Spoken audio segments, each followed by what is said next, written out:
Ay nako, ginabi na ako.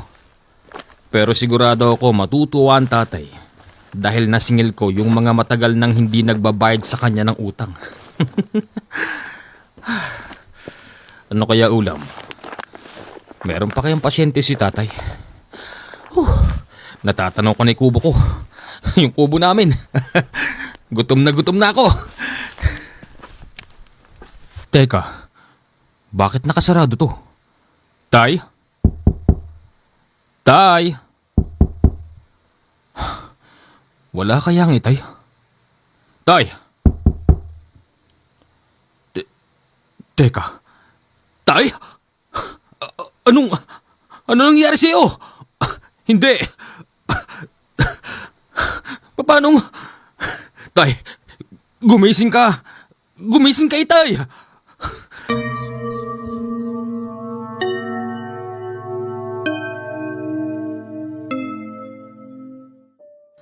Bago natin simulan ang kwento, please like and share the video.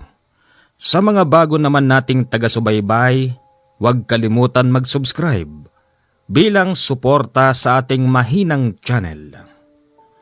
Ihinahandog sa inyo ng inyong lingkod ang isang napakagandang kwento na hango sa tunay na pangyayari ng ating letter sender na si Waldo. Nangyari ito taon ng 1983. Tara at simulan na natin ang kwento. Sino may gawa nito? Tay! Gumising kayo! Sino yan? Walang yaka, di ako natatakot sa'yo. Sino sinabi yan Waldo. Oo, ako si Waldo. Sino ka? Kung ikaw man ang may gawa nito kay Itay, magpakita ka sa akin. Waldo, hindi ako may gawa niyan. Sabihin na nating ako ang nakakita kung paano nila tinanggalan ng malay ang tatay mo, Waldo. Siya nga pala, isa akong kaibigan na matagal ng gabay ng iyong ama. Waldo, buhay pa ang tatay mo. Humihinga pa siya. Oo, tama ka. Nasaan ka ba? Hindi na importante kung nasan ako, Waldo. Ngayon, kahit anong gawin mo, hindi magigising basta ang tatay mo. Puwera na lang kung makikinig ka sa payo ko. Ha? Bakit ako makikinig sa'yo? Hindi nga kita kilala eh. Kung gusto mong makasama pa siya, makikinig ka sa akin. Waldo, ang tatay mo ay isang albularyo. Alam mo yan. Sa kabila ng pagiging albularyo ng tatay mo, merong 7 magkakapatid na mangkukulam ang matagal nang nagnanasang patayin siya. Nang makakuha sila ng pagkakataon, ginawa na nila ang matagal nilang minimithi habang wala ka, Waldo. Ngayon, kinuha nila ang bertud ng iyong ama. Kung gusto mo, patayin mo rin ang 7 mangkukulam. Ako na ang magsasabi sa iyo. Kaya kong ibalik ang buhay ng iyong ama. Yun ay kung magkakasundo tayo. At paano ko naman gagawin yon, ha? Hindi ako albularyo. Wala akong kakayanan. Hindi ako katulad ni Tatay Meneses. Waldo, sa likod ng pagiging albularyo ng iyong ama, meron pa siyang naitatago na hindi mo alam.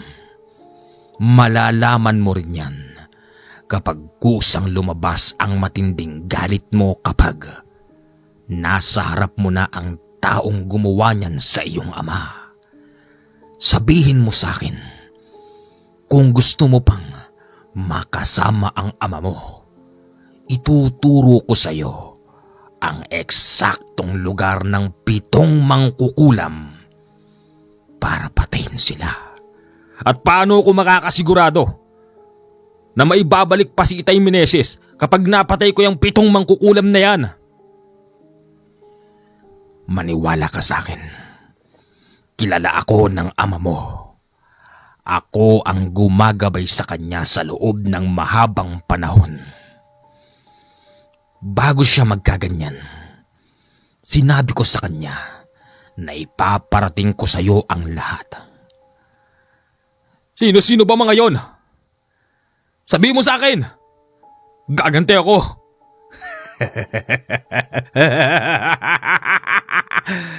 Yan ang gusto ko sa iyo. Masunurin. Una, ang 7 magkakapatid na halos iisang muka. Ang panganay ay si Rosquita. Pangalawa, si Yana. Pangatlo, si Trina. Pang-4, si Pel. Pang-5, si Santa.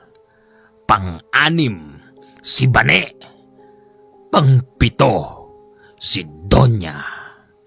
Ang 7 mangkukulam na magkakapatid na yan ay matatagpuan mo sa iisang probinsya. Ngayon, kung desidido kang pumatay para muling makasama ang iyong ama, sabihin mo lang sa akin, Waldo. Tutulungan kita. Katulad ng pagtulong ko sa iyong Itay Meneses sa loob ng mahabang panahon. Gusto mo bang ipakita ko sa iyong isipan kung gaano kasakit ang ginawa nila sa iyong ama habang wala ka kanina? Paano? Diyan ka lang. Diyan ka lang, Waldo. Pagkatapos nun nakakita na lang ako ng biglang lumitaw na kulay itim na usok sa aking harapan. Nagkorting tao yon. Tapos ang kanyang matutulis na kuko ay agad niyang itinarak sa aking noo. At doon nakita mismo ng aking isipan ang nangyari. Bakit kaya wala pa si Waldo? Gabi na. Kamusta ka na, Meneses? Teka, Rosquita? Akala mo siguro habang buhay kang makapagtatago? Yana! Hindi namin nakakalimutan ang mga kasalanan mo sa amin. Trina! At baka akala mo, nakalimutan na namin yung iyong makapangyarihang bertud. Santa! Nandito kami ngayon para bawiin sa iyo yan. Bane! At higit sa lahat, babawiin namin ang siya amin. Donna! Pitong mangkukulam! Humanda ka ngayon, Meneses. Nakita kong pinalibutan nila ang aking ama. Habang ito'y kasalukuyang nagdarasal. Naputol ang pagdarasal noon ni Itay Meneses nang bigla siyang damputi ng 7 mangkukulam. Hindi siya nakakilos nung oras na yon, hanggang sa bigla na lang siyang natumba.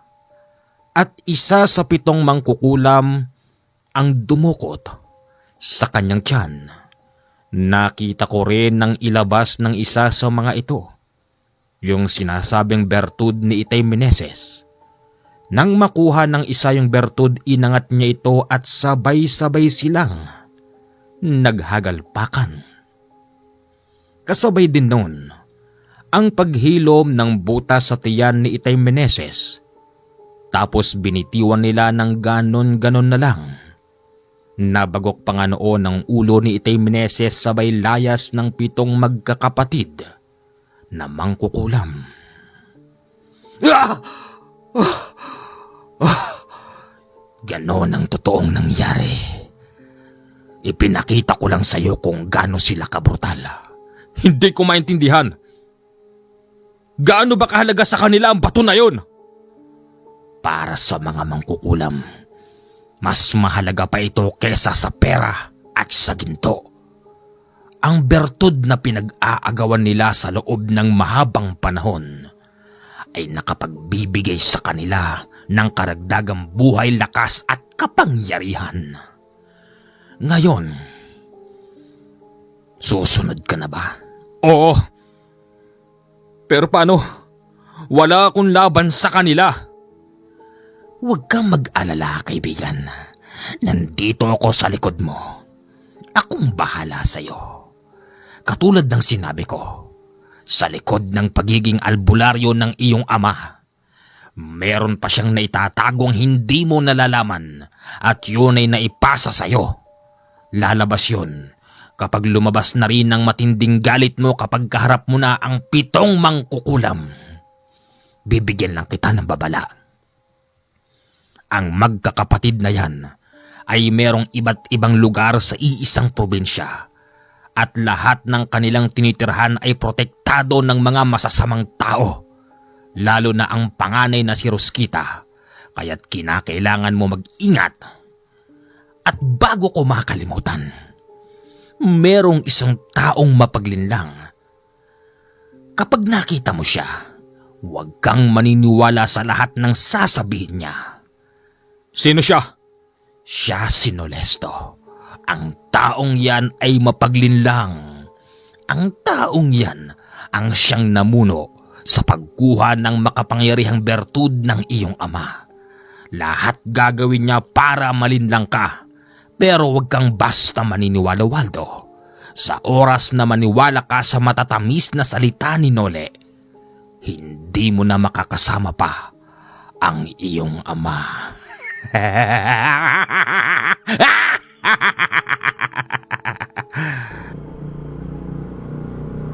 Para po! Para! Ito na kaya yon? Manong! Anong problema nun? Hindi bale. Makalakad na nga. Nagpababa ako sa isang tricycle sa tapat ng napakadilim na puno. Bagamat tirik pa ang araw nung oras na yon, pero tila ba hindi makapasok ang liwanag ng araw sa pinagbabaan kong puno.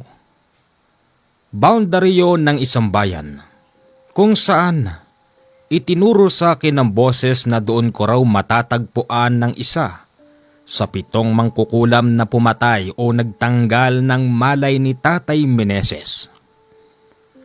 Habang nilalakaran ko ang loob ng makipot at madilim na baryo, napansin ko para bang walang tao sa baryo na yon. Ano ba namang klaseng lugar to? Matatagpuan ko ba talaga rito yung Rosquita na yon? Tandaan mo, Waldo.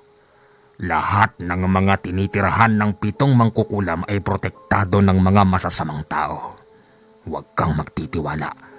Kinakailangan mong mapagtagumpayan ang problemang ito, Waldo. Ikaw na naman? Nasaan ka ba? Nandito lang ako sa likod mo, Waldo. O na, sige. Hindi ko namalayan. Nakatayo na pala ako sa tapat ng isang tindahan. Ito yung pinakaunang bahay sa baryo na yon. Bukas yung tindahan pero walang tao. Dahil sa naubusan ako noon ng yosi, sinubukan kong bumili. Tao po! Pabili nga po! Tao po! Wala yatang tao rito. Ayoko magnakaw pero magpapaalam muna ako sa tinda. Pwede bang akin na lang tong yosi na to? Ay, ganon? May tao pala. Pasensya na. Kanina pa ako tumatawag pero walang lumalabas eh. Pwede bang makabili ng sigarilyo? Okay. Ano ba dyan? Yung Malboro. Kung wala fortune. Aba, sosyal. Bago ka rito? Oo. Hinahanap ko si...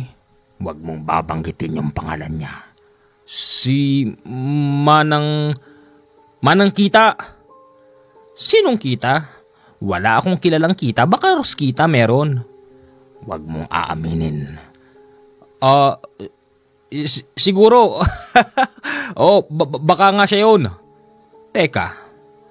Anong kailangan mo kay Manang Roskita? May sulat. Oo, tama. May sulat para sa kanya. Sigurado ka? Sa akin mo na lang bigay tapos umalis ka na. Hindi. Confidential to eh. Hindi mo dapat mabasa. Ay nako, ako na nagsasabi sa'yo. Hindi ka pwedeng pumasok sa bakuran ni Manang Roskita. Bakit naman hindi? Kasi, baka maging hapunan ka ng mga tao doon. Ha? Anong? Huwag ka na magtanong. Okay? Ibigay mo na lang sa akin yung sadya mo at ako nang magbibigay sa kanya. Halaka. Nakatingin na sa'yo yung isang alipores niya. Ay, bahala ka dyan. Magsasarado na ako ng tindahan. Lentik na bakla yun. Sinarado bigla yung tindahan. Hindi ko naman nakita yung sinasabi niyang alipores.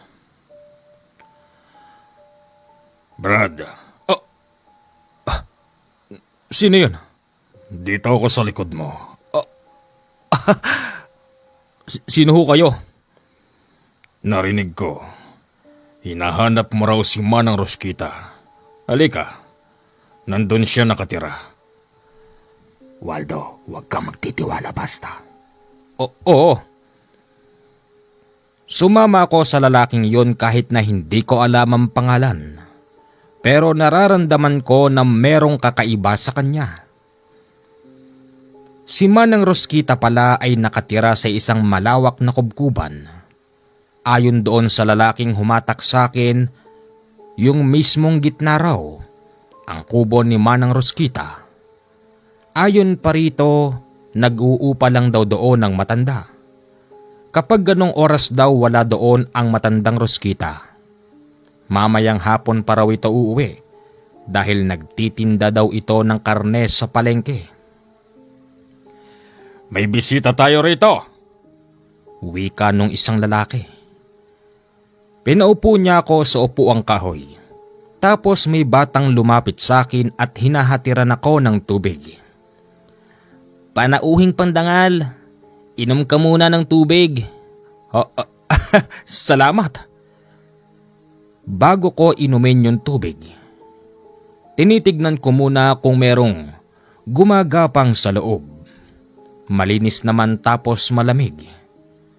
Ininom ko yon tapos sinabi sa akin ng bata kung ano raw bang kailangan ko kay Manang Roskita. Bakit? Ang matandang yon, hindi magpapakita yon pag gantong oras. Mamayang hapon pa yun. Nagtitinda siya ng mga sariwang karne dyan sa palengke. Anong kailangan mo sa kanya? May sulat kasi. Isa nga pala akong kartero. Ganun ba? O sige, diyan ka lang kasi may ginagawa ako sa likod.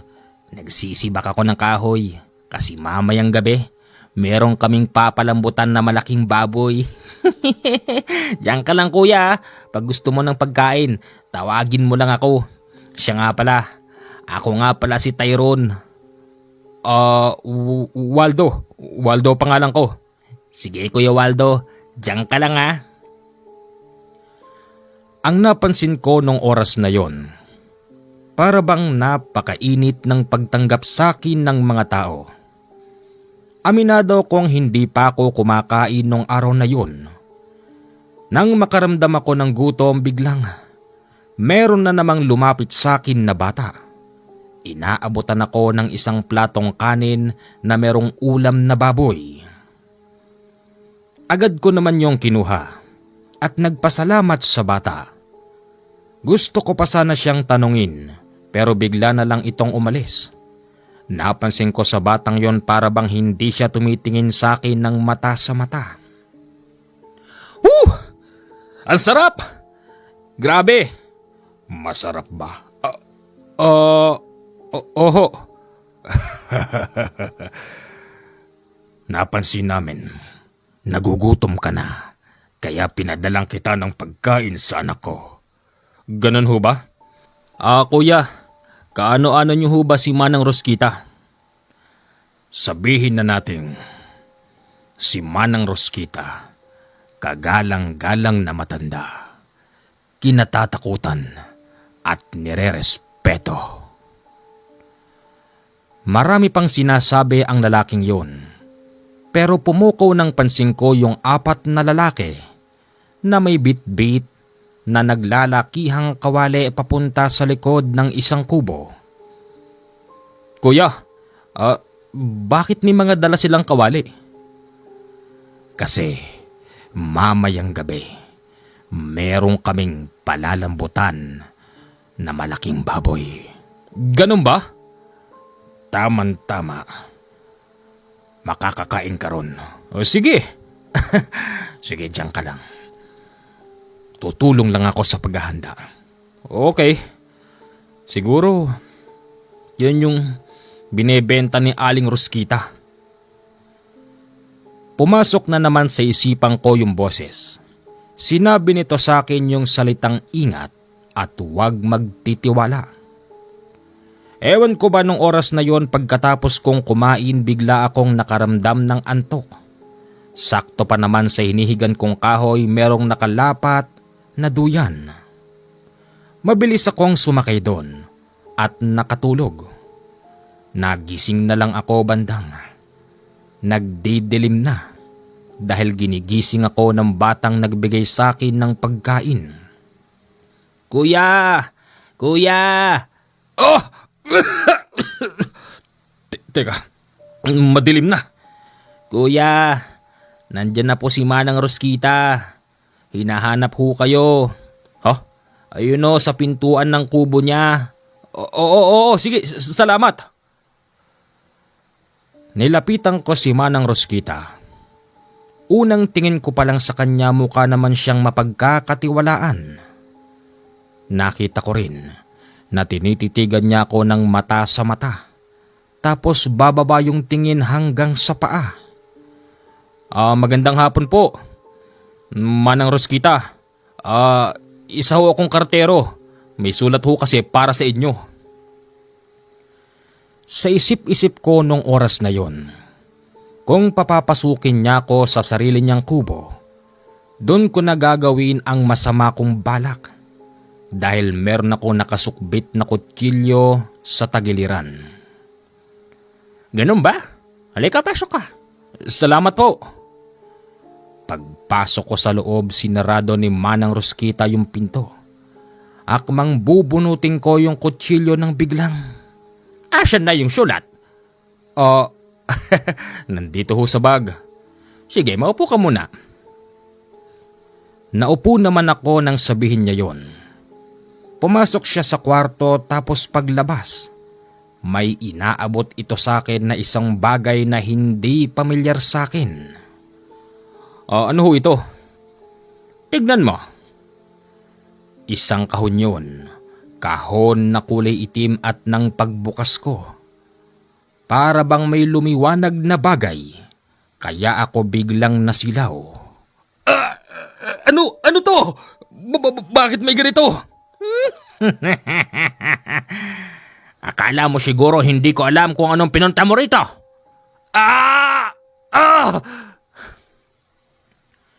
Silaw na silaw ako nung oras na yon at halos hindi ko makita ang nasa paligid.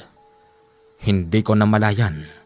Nabitbit na pala ako ng mga lalaki papunta sa likod. At nang muling bumalik ang aking paningin, tumambad sa akin yung kumukulong tubig. Ano to? Kuya, naalala mo ba ako? Ako to si Tyrone. Hindi ba sinabi ko sa'yo? Mamayang gabi meron kaming palalambutan na isang malaking baboy. Yun lang naman yung itinitinda ni Manang Rosquita sa palengke. Ang lalaking kawali. Kumukulong tubig. Ikaw ang tinutukoy namin. Anong? Wag! Hindi! Dinampot nila akong muli at itinali sa papag. Wala na akong nagawa nung oras na yon. At nakita ko yung isa rito sumalok ng isang timbang kumukulong tubig sa napakalaking kawali. Simulan mo na. Kinakailangan maibenta ko kinabukasan sa palengke ang taong yan. Masusunod po. Wag! Wag! Akmang ibubuhos niya sa akin yung kumukulong tubig. Nang biglang, nakita ko na lang may tumagos na pana sa likod niya. Kaya't nabitawan yon ng lalaki. Sinong may gawa nun? Sino? Magsiksikalat kayo. Hulihin niyo siya't patayin. Nakita ko rin. Yung mga nakapaikot sa akin isa-isang nagpalit ng anyo. Nagtatakbo sila sa bandang kanan na para bang pinupunto ng mga ito na nandoon yung pumana sa lalaking bubuhos sana sa akin ng kumukulong tubig. Hindi nagtagal. Nagsigsibalikan ng mga yon. Galit na galit dahil wala naman daw tao doon. Walang tao doon! Imposible! Pakawalan niyo nga ako! Ano bang kasalanan ko sa inyo? Nagdadala lang naman ako ng sulat Huwag mo na akong lilangin pa. Alam ko kung sino ka. Ako ang hahanap. Bantayan niyo ang pagkain. Doon ko na pagtanto na lahat pala ng mga yon ay purong aswang. Pero sa pagkakaalam ko si Manang Rosquita ay isang mangkukulam. Pumasok din sa isip ko na hindi kaya't ang isang mataas na uri ng mangkukulam ay kayang kontrolin ang lahing aswang. Akin yung puso mo. Para mas lalo akong bumata. Ano? Aswang kayo? Hindi mo pa ba naiintindihan? Napansin ko parang baliwala lang sa kanila ang pagkamatay ng isang lalaking tinamaan ng pana. Kasi binitbit nila yon nang wala man lang akong narinig na anumang iyak mula sa mga ito. Nakikita mo to? Hindi kita gagamitan ng itak. Mga matutulis na kuko ko ang ipangbibiyak ko sa tiyan mo. Maswerte kami ngayong gabing to. Kasi meron kaming pagkain. Hindi na namin pa kailangan bumaba ng kabayanan para maghanap ng pagkain. Lumayo ka sa kanya. Mamaya ka kakain. Huwag mo kaming gulangan, Tyrone. Alam ko yun, Itay. Sinasabi ko lang, akin ang puso niya. Mga baliw, hindi niyo ako makakain mga aswang. Baka hindi niyo nalalaman. Hindi lang ako nag-iisang pumunta rito. Marami kami. Kaya kung ako sa inyo magsigsikalat kayo. Kapag nakakuha ng pagkakataon mga kasama ko, matutulad kayo sa isang yun. Napansin ko sa kanila nang sabihin ko yun. Para silang mga ulaga at natakot. Gala ng gala ang mata ng mga ito. Tapos isa-isang nawala. Para bang sineryoso nila yung sinasabi kong marami akong kasama. Habang wala sila, pinilit kong makawala. Natanggal ko yung pagkakatali sa aking kamay. Sinunod ko yung paa. Mabuti na lang dahil baging lang ang ginamit sa akin ng mga ito, kaya't nagawa kong kumawala. Nang makita kong papabalik na si Manang Rosquita, mabilis akong nagtago sa likod. Nasaan na yon? At sinong traidor sa inyo ang naunang kumain? Nasaan na ang pagkain? Kala mo pinakawalan nila ako. Kala mo tinraidor ka. Hindi. Umanda ka sa aking matanda ka. Nilundag ko siya. Mula sa likuran sinaksak ko ang batok ng matandang Rosquita. Dahil sa talim ng kutsilyo ko nagawa kong putulin ang ulo ng matandang yon. Sabay sipa sa katawan niyang walang buhay kaya't ito'y nailaga sa napakalalaking kawali. Pagkatapos nun, narinig ko na naman yung nagsasalita sa isipan ko at sinasabihan akong, Dalian mo! Tumakbo ka na! Paparating na sila! Dalian mo! Oo! Mabilis akong nagtatakbo papaalis sa lugar na yon. Hanggang sa aking naramdaman mula sa baba hanggang sa itaas ay merong humahabol sa akin. Sinabi rin sa akin nung nagsasalita na yon na dapat ay lumabas na kung sino ba talaga ako. Hindi ko alam ang tinutukoy niya pero para bang naintindihan ko ang ibig niyang sabihin. Kakaiba raw. At lalabas lang daw yon kapag kaharap ko na ang mga taong pumatay o nagtanggal ng malay kay Itay Meneses. Nararamdaman ko habang ako'y tumatakbo. Para bang tinutubuan ako ng kakaibang balahibo. Ramdam ko rin na para bang nawawarak yung likod ko na para bang tinutubuan ng pakpak. Pero hanggang ganun lang yon. Nang makalabas ako sa baryo doon ko nalaman. Wala na pala yung mga humahabol sa akin. Tapos nangingibabaw sa aking isipan yung napakalakas na hagalpak. Naanimoy tuwang-tuwa dahil napatay ko na ang isa sa salarin na mangkukulam.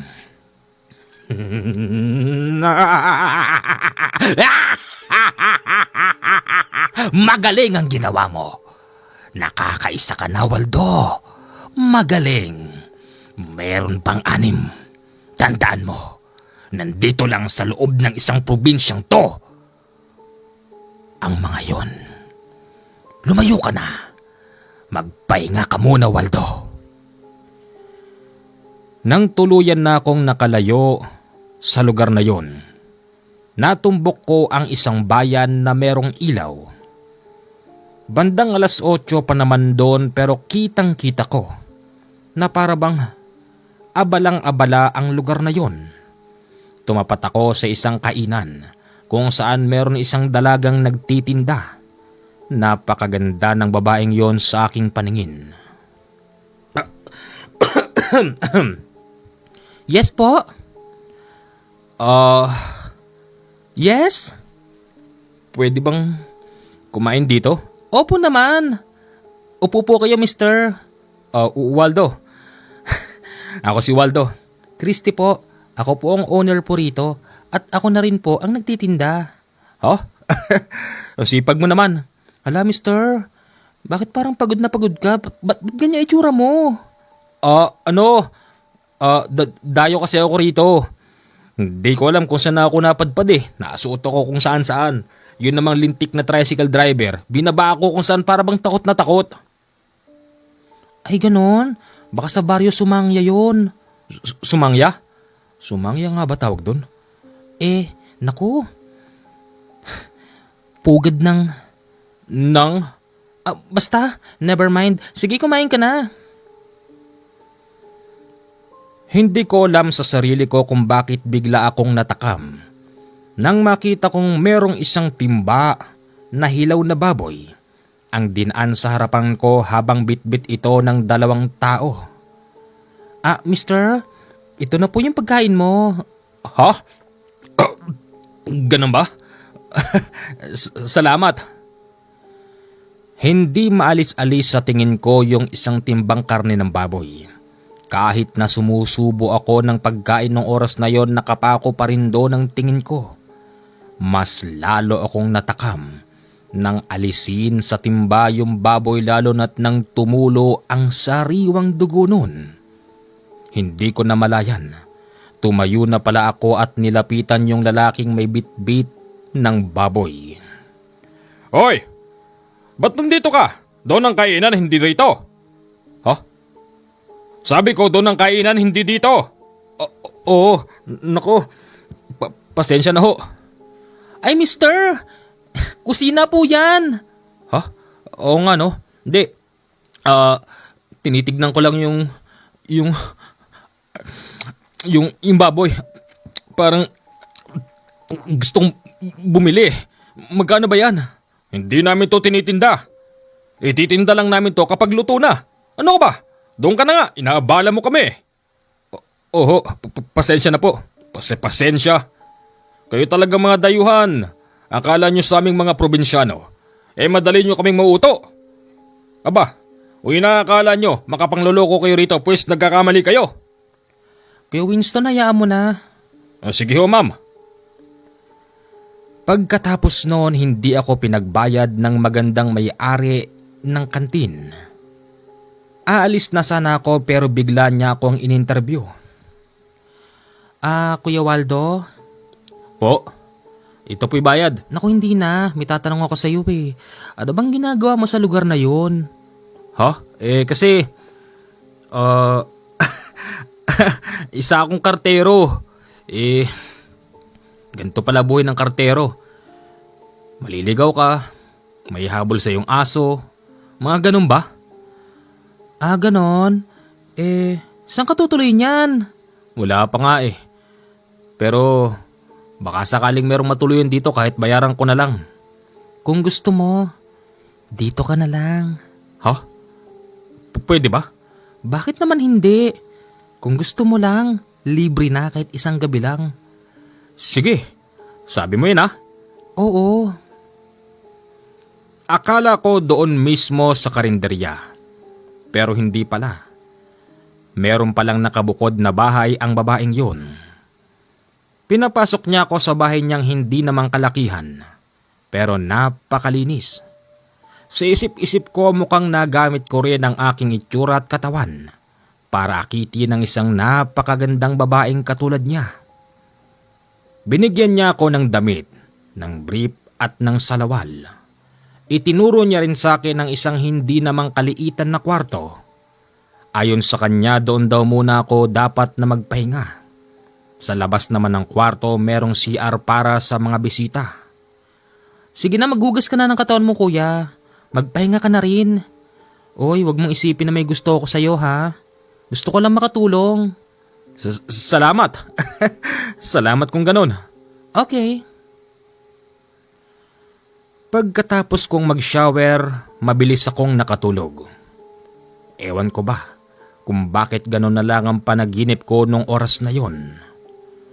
Pumasok daw doon ang magandang babaeng may-ari ng bahay. Pinagmamasdan ko siya habang inaalis niya ang sando niya. Nakita ko rin sa aking panaginip nang tanggalin niya yung bra niya. Akala ko totoo na, pero panaginip lang pala. Nung mga oras na yon, nagising ako at 2:00 na ng madaling araw. Ano ba namang klaseng panaginip yun? Ay nako Waldo, ano to pagnanasa? Ayusin mo Waldo. Mabubuhay pa yung tatay mo. Ayusin mo. Teka, anong ginagawa mo dyan? Yung babae sa panaginip ko nakita kong nakasilip sa bintana. Hinding-hindi ako maaaring magkamali. Kasi nakabukas ang ilaw. Nakita ko yung malagkit niyang tingin sa akin hanggang sa sinabi kong, Bakit ka nandyan? Pumasok ka rito kung meron kang gustong gawin. Bigla siyang nawala at narinig ko yung yabag niya papaikot at papasok sa mismong main door. Tapos kumatok siya sa aking kwarto. Nang pagbuksan ko siya, laking gulat ko dahil bigla niya akong binigwasan. Bumulagta ako sa higaan tapos takang nagtatanong. Teka! Ano bang kasalanan ko sa'yo? Patitirahin mo ako rito, pakakainin ng libre tapos gaganyanin mo ako? Sabi mo sa akin kung meron kang gusto. Gusto mo ba'y katawan ko? Pagbibigyan kita. Alam ko namang di mo to gagawin kung di mo ako gusto eh. Hoy, huwag kang asumera.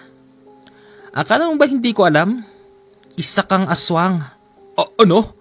Anong ibig mong sabihin? Hindi ako aswang. Isa kang aswang.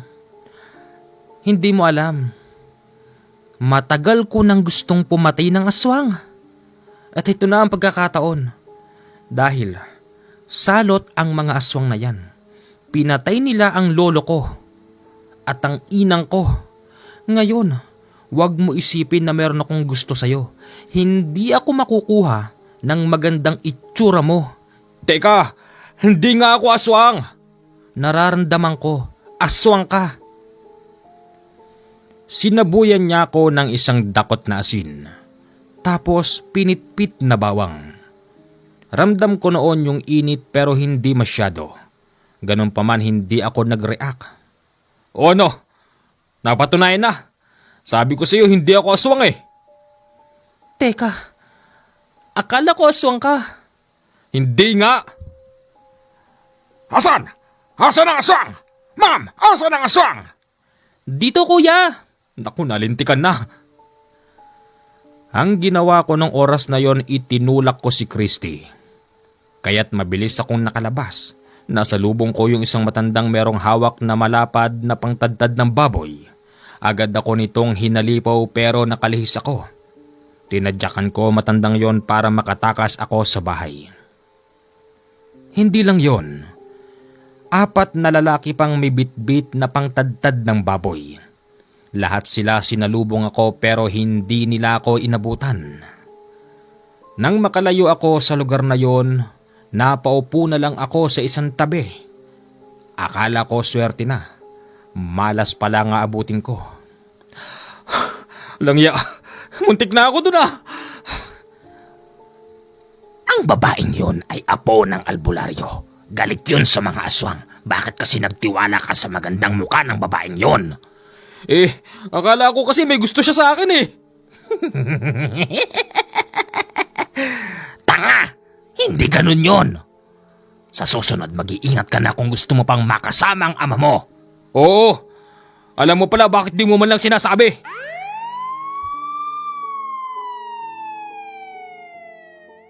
Hoy ikaw! Bakit humamang pulis? At anong ginagawa mo dyan? Nagpapahinga lang po. Nagpapahinga? Hindi mo ba alam na katapat ka sa isang magandang bahay?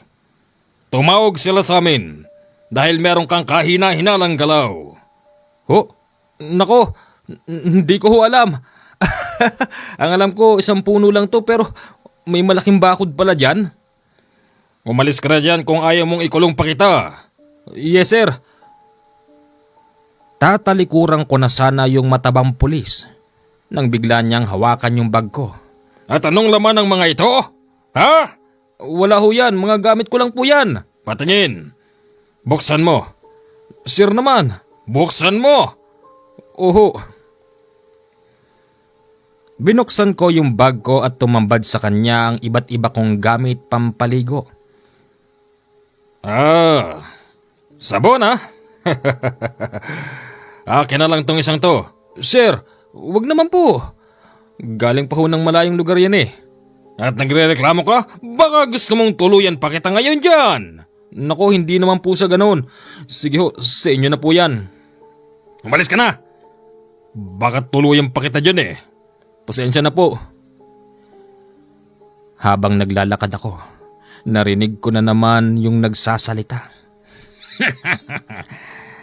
Talaga nga naman mga pulis na yon. Mga walang magawa sa buhay. Hindi bale. Balang araw ang mga masasamang pulis, ako rin ang makikinabang. Hoy, ano bang sinasabi mo dyan? Hoy! Hindi ba sinabi ko umalis ka na? Ano pa bang ginagawa mo dyan? Oh sir. Bakit nagsasalita ka, balo ka ba? Siguro wala ka pang kain maghapon magdamag. Oho. Wala nga po akong pere. Halika, sumama ka sa akin. Saan niyo po ko dadalhin? Hindi ako nakapagreklamo ng isakay niya ko sa police mobile. Naisip ko tuloy na baka isalvage ako ng pulis na mataba. Pero wala naman akong ginagawang masama. Tandang-tanda ko nasa 5 minuto ang biyahe nang huminto kami sa tapat ng isang karinderya. Karinderyang nakasarado. Teka, ito yung... Sarado na pala karinderyang to. Hindi bale. Lilipat tayo sa iba. Sir, bakit ba dinadala niyo ako sa karinderya? Hindi mo ba naintindihan? Gusto kitang pakainin, okay? Opo, hindi ko po alam eh. Lumipat kami ng karinderya. Halos lahat ng puntahan namin sarado pa. Tapos binabaan niya ako sa isang maliit na bakery. Oh, pumili ka ng gusto mo dyan. Baka sabihin mo naman lahat ng pulis ko tongero. Sir, wala po akong sinabi. Pumili ka na ng tinapay. Oho, pabili nga po nito, ito. Hoy! Dalawa lang ang kaya kong libre sa'yo. Allowance ko sana to pero bibigay ko na lang sa'yo. Mabait naman pala ang pulis na yon. Habang kumakain ako ng tinapay, tinanong ko sa kanya kung saan matatagpuan ang isang baryong to. Bakit? At anong gagawin mo sa lugar na yan? Ha? Hindi mo ba alam na ang lugar na yan ay pinapalibutan ng masasamang tao? Maging kaming mga pulis ay hindi kami basta pumapasok dyan. Bakit ho, sir? Ano ho bang meron dito?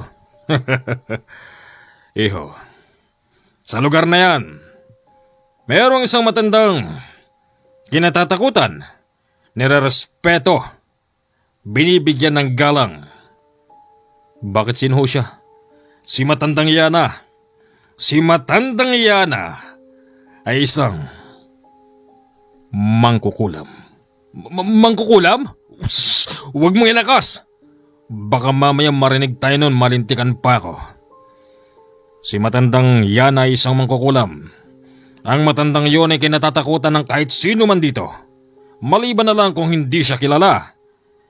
Siguradong babaliwalain mo ang mga sinasabi ko sa iyo. Ngayon, tatanungin kita.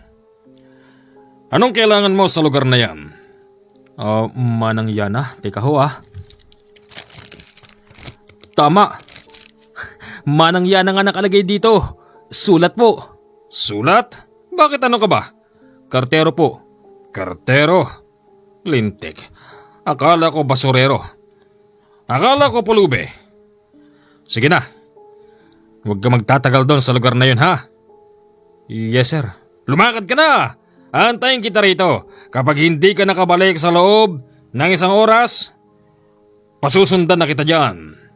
Yes, sir. Mabait naman pala yung pulis at sinisigurado niya ang aking kaligtasan. Nang tuluyan ako makapasok sa baryo na yon, halos wala akong makitang tao. Nagtataka naman ako kung bakit hindi ako pinigilan ng pulis samantalang madaling araw pa nung oras na yon. Ito na kaya yun? Sabi nung, yan na yon, mag-iingat ka. Maraming nakatingin sa paligid. Ganun ba? Tao po! Nandyan yung matanda sa likod ng pinto. Pagbukas ng pinto, salaksakin mo agad ang lalamunan tapos magtatakbo ka na. Huwag kang magpapakita sa pulis tsak na huhulihin ka nun. Oo. Pagbukas ng pintuan, tumambad sa akin ng isang matandang kamuka ng matandang Ruskita. Siguro height lang ang pagkakaiba. Anong? Teka, kamukha mo si Meneses? O tama ka! Yap! Hindi man lang siya nakaimik nang saksakin ko ito sa lalamunan. Pagkatapos noon, mabilis akong nagtatakbo. Hindi ako pumunta sa pulis kung saan niya ako inaantay. Nakarinig ako ng ingay ng tubig kaya't doon ako nagtatakbo. Hinugasan ko yung damit ko na punong-puno ng dugo.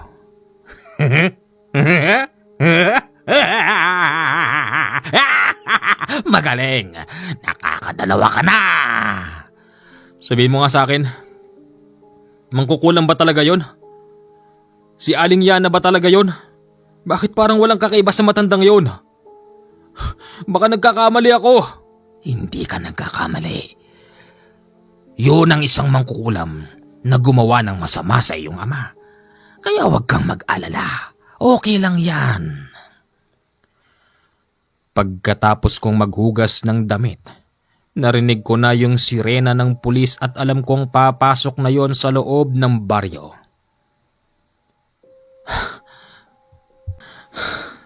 2 na. Pero meron pang 5. Bibigyan kita ng babala. Yung 5 yun, mahihina na sila. Mahina. Oo, tama ka. Halos hindi na makagulapay. Pero sabi mo kinuha nila yung bertud ni Itay. Oo, pero mga wisyo na lang nila yun. Ang pisikal na katawang pumunta ron, si Rosquita at si Yana. Pero hindi porkit nakahiga na lang si Trina, si Pel, si Santa, si Bane at si Donya, madali mong magagawa ang mga plano mo. Yang 5 yan, nakahiga nga pero protektado ng mga masasamang tao. Nandyan din ang iba't ibang klase ng paglilinlang. Teka nga. At paano naman naging delikado yun, ha? Yung 2 nga walang kahirap-hirap eh. Pero, alam mo, sa kabila ng ginagawa ko, meron pa rin akong alinlangan. Hindi ako sigurado kung totoo ba yung sinasabi mo eh. Kung talaga bang makakasama ko pa si Tatay Meneses pagkatapos nito. Wala ka bang tiwala? Bakit mo sinusunod ang sinasabi ko sa'yo? Di naman. Baka sakali lang din ako. Pagkatapos nito, kung di mo yan tototohanin, hahanapin kita kahit saan ka magpunta. Yan ang gusto kong marinig. Sige nga, sundan mo nga ako kung kaya mo. Pero huwag ka mag-alala. Basta sinabi ko totoo. Maniwala ka lang sa akin. Magkakatotoo ang lahat ng yan. Maniwala ka lang. Ang sumunod na target ko si matandang Trina. Ayon sa bumubulong sa akin, mahinang matandang hindi na makagulapay. Simula sa lugar na yon, naglakbay ako ng halos 2 oras.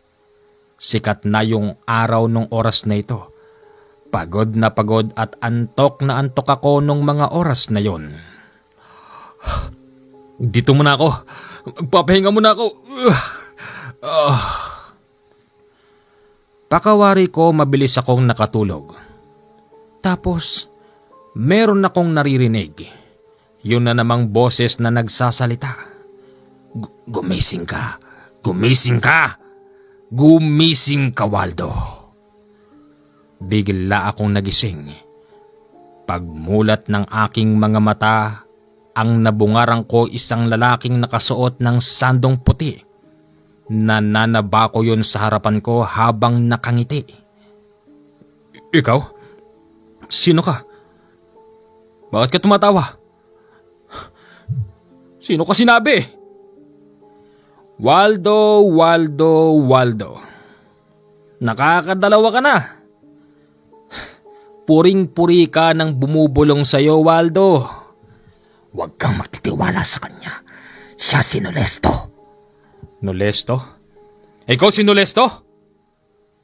Oo, ako si Nolesto. Magaling ang ginawa mo, Waldo. Pero wag mong isipin na yung 5 pang natitira, madali mong mapagtatagumpayan para kitilan ng buhay. Ang hirap naman kasi si Waldo. Masyado kang nagtitiwala dyan sa bumubulong sa isip mo, Waldo. Ang hindi mo alam, sa bawat makakapatay ka, natutuwa siya kasi meron na naman siyang pakikinabangan, Waldo. Pero ang kapalit nun, hindi muling pagbuhay ng iyong ama. Maniwala ka sa akin. Ewan ko ba kung bakit, bigla na lang parang nawala sa paningin ko ang taong yun. Nasaan ka na? Asan na yun? Umalis na. Hindi mo ba nakita? Hindi. Sino ba yun? Yun si Nolesto. Si Nolesto, ang masamang tao. Dapat ay bumangon ka kaagad. Dapat ay sinalaksak mo siya, katulad ng ginawa mo kay matandang Rosquita at Yana. Paano ko naman gagawin yun? Parang biglang nawala eh. Para bang bula. Hindi bale. Nakapahinga ka naman na. Hanapin mo na si matandang Trina. Oh, sige. Nahirapan akong hanapin ang bahay ng matandang Trina. Nagtanong ako noon sa isang matandang nagtitinda sa gilid ng bangketa at sinabi niyang, Si matandang Trina ba bakit? Ang matandang yun ay hindi na makagulapay. Pero kinatatakutan at sinusunod pa rin ng mga nakapaikot sa kanya. Ano bang kailangan mo sa kanya, ha? May sulat po. Sulat! At sino namang makakaalala sa matandang yon? Hoy, wag mo nga akong lokohin dyan. Halika nga rito, maupo ka muna. Bumili ka muna ng tinda kong anting-anting bago ka pumasok sa lugar na yon. Anting-anting? Hindi totoo yan. Hoy, wala kang respeto. Ang sino mang sumisira sa mga paninda kong anting-anting ay namamatay. Ano? Sobra ka naman, Manong. Aba, ayaw mo maniwala? Sige, nakikita mo tong mga paa ko. Hindi na yan umuunat. Sige nga, paunatin mo nga. Tumayo ka nga. Aba, talagang sinusubukan mo ako. Hindi ako makapaniwala sa aking mga nakita.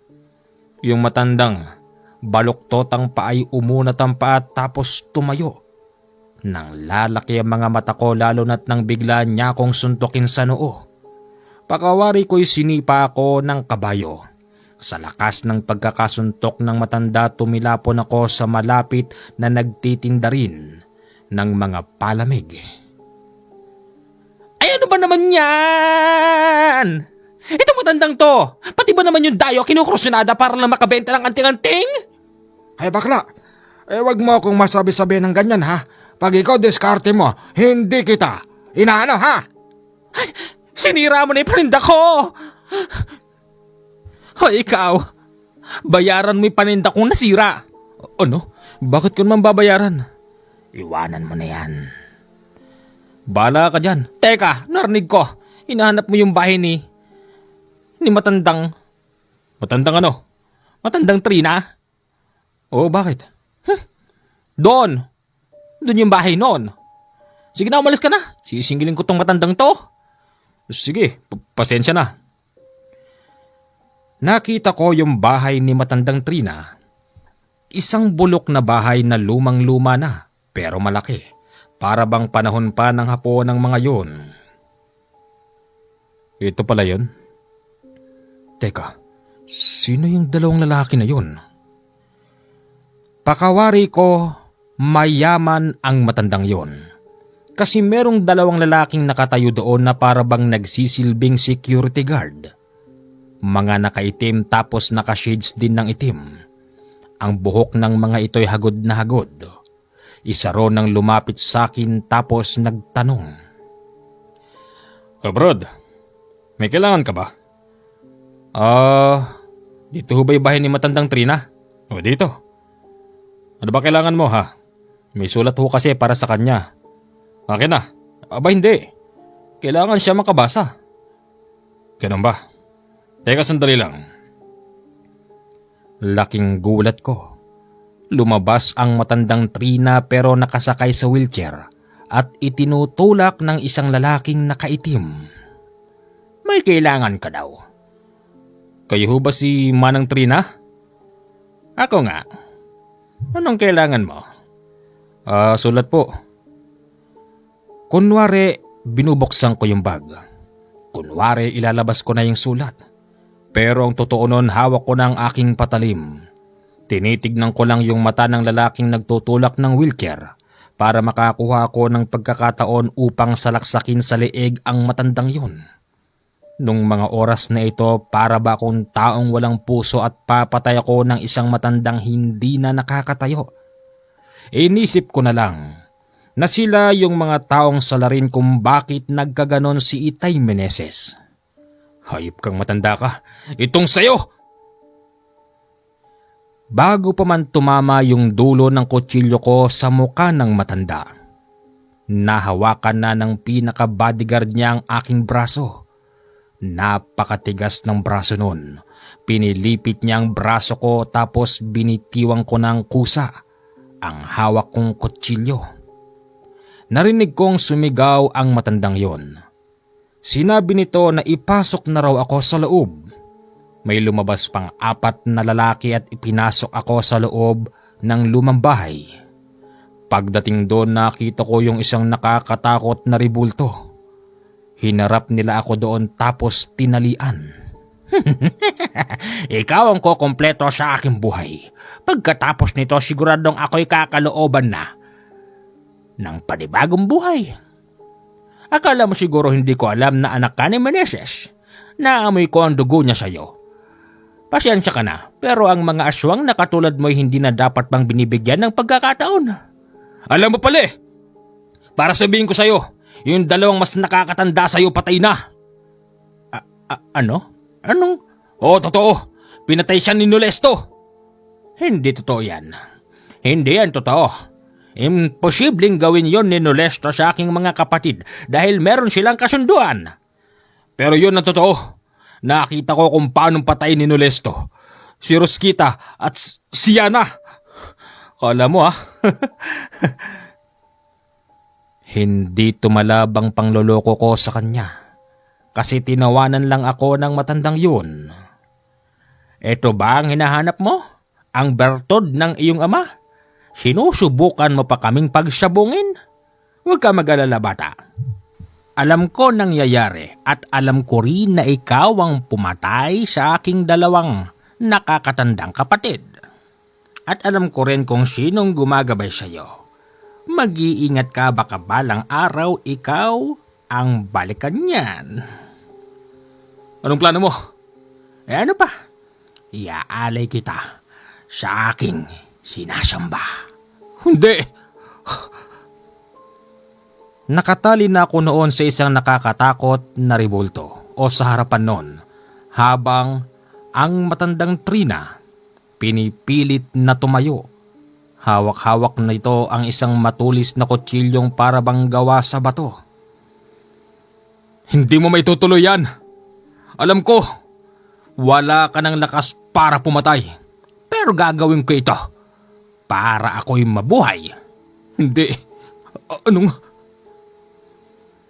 Yung mga kandilang nakasinde sa paligid ko, isa-isang namatay.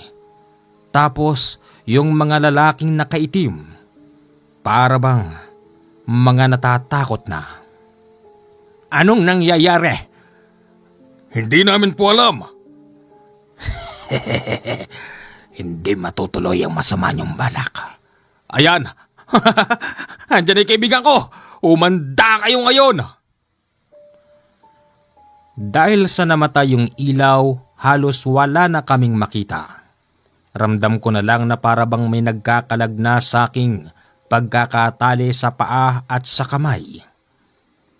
Nang matanggal yon, naaninag ko ang matandang Trina. Nakaupo pa rin ito sa wheelchair kaya't agad ko siyang tinadyakan. Hinanap ko yung bag ko kung saan nakalagay. Mabuti na lang nandun lang pala sa gilid. Kinuha ko yung kutsilyo ko ron at akmang sasaksakin ko yung matanda pero may pumigil sa braso ko at sinabing, "Magpasalamat ka at meron ka pang ibang lakad kung hindi. Mag-iingat ka na lang." Parang ito yung boses ni Nolesto. Hindi ako maaaring magkamali. Sa isip-isip ko bakit niya ako tinutulungan. Ano ang purpose ng lahat ng to? Natakot na ako ng oras na ito kasi narinig kong sumusugod na sa akin yung mga lalaki. Habang yung matandang Trina naman ay humihingi ng tulong sa kanyang mga alipores. Sinubukan kong tumakas at nagtagumpay ako nung oras na yon. Walang ya. Kulto yata mga yun. Tama, kulto. Ikaw ba nagkalag sa akin? Hindi. Si Nolesto yun. Bakit niya yung ginagawa? Bakit niya ako tinutulungan? Anong ibig sabihin ng lahat ng to? Sinabi ko naman sa'yo. Mapaglinlang ang taong yun. Huwag kang maniniwala sa kanya. Sa akin ka lang maniniwala. Dahil ako lang ang may kakayanan ibalik ang buhay ng iyong amang si Meneses. Kumuha ka pa ng pagkakataon. Patayin mo ang matandang Trina. Huwag kang aalis sa lugar na ito. Nagtatago ako noon sa isang puno kung saan pilit akong hinahagilap ng mga lalaking nakaitim. Sa isip-isip ko kapag nandon na silang lahat, babalik ako sa lumang bahay ng matandang Trina at tutuluyan ko na siyang patayin. Isang oras pang lumipas at bumulong na naman sa akin ang hindi ko kilala. Abala ang lahat. Nag-iisang matandang Trina. Puntahan mo na siya. Patayin mo na siya. Oo! Mabilis akong bumangon sa pagkakadapa. Nagtatakbo ko sa lumang bahay. Nakita ko ang matandang Trina nakaupo sa wheelchair at napapalibutan ng mga nakasinding kandila. Kung masama ka, pinilit ko rin maging masama. Dahil sa inyo, ginagawa ko mga bagay na ito. Kaya humanda ka, tanda. Katulad mo, papatayin din kita. Sige, kung yan ang gusto mo. Kung sa palagay mo'y tama ang ginagawa mo, gawin mo na, pero pinapaalalahanan kita. Lahat ng ginawa mong to ikaw din ang puputukan. Huwag kang magtiwala sa bumubulong sa'yo. Halika, isalaksak mo sa akin yung hawak mo na yan. Hindi ako nakinig sa sinasabi niya. Bagkos lumapit ako at sinaksak ko ang matandang yun. Tumagas ang dugo niya. Nakita ko kung paano siya mawalan ng buhay. Mabilis akong tumakas nung oras na yon at laking gulat ko. May mga taong nakaitim na nakabulagta sa lupa para bang hindi na humihinga. Hindi ko maipaliwanag kung bakit. Pero ayon sa bumubulong sa akin, namatay daw ang mga yon. Pagkatapos din mamatay ng matandang Trina. Magaling ang ginawa mo! Nakakatatlo ka na!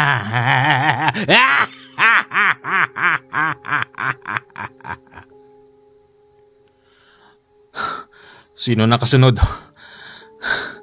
Sino na? Hindi ako mapapagod. Gusto ko mabuhay siya.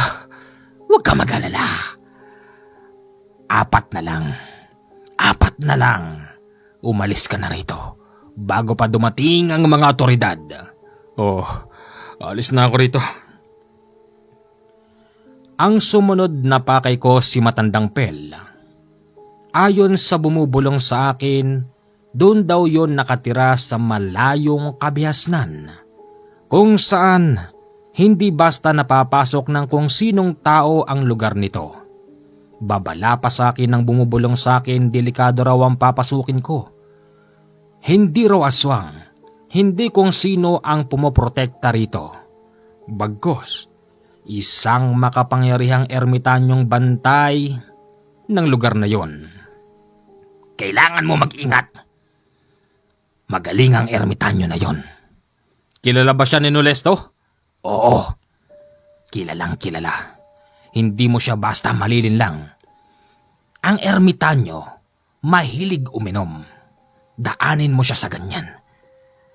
Nasisiguro ko, kapag natalo mo siya sa inuman, magagawa mo na ang gusto mo kay Matandang Pel. Pero huwag ka ring papakasiguro. Mag-iingat ka. Sige. Wala akong kapaguran. Tinahak ko ang napakakipot na daan. Kapag may nakikita akong kubo, tinatanong ko sa kanya kung ito na ba yun.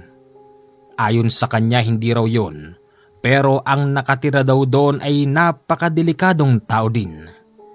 Tao na pumapatay ng kapwa-tao. Ganun ba? Oo, dalian mo. Nakita ka na. Hoy! Sino ka? Sino nagsabi sa iyong pumunta ka rito? Takbo, dalian mo. Oo, ito na. Mabilis akong nagtatakbo pero narinig kong sunod-sunod na putok ng barilang narinig ko. Para bang pakawari ko, tinutugis ako ng bala ng taong yun hanggang sa ako'y naglingid sa isang malaking puno. Tapos narinig ko na lang ang yabag dahil sa mga tuyong dahon. Alam ko nandito ka. Hindi mo ako matataguan. Ang sabi ko, anong ginagawa mo rito? Kapag hindi ka kumibo, talagang mamamatay ka. Idepensa mo ang sarili mo sa pamamagitan ng iyong matalinhagang salita. Nasaan ka? Magpakita ka! Oops! Teka lang. Itutuloy po natin bukas ang part 2. Hanggang part 2 lang naman to. Bali, si matandang Pel, Santa, Bane at Donya na lang ang kanyang tatrabahuin. Ano kaya ang kalalabasan? May babalik kaya ang buhay ng kanyang tatay Meneses? Kapit lang po kayo sa ating mahinang channel at ako po'y nangangako na bukas po ilalapag po natin ang kasunod. Maraming salamat.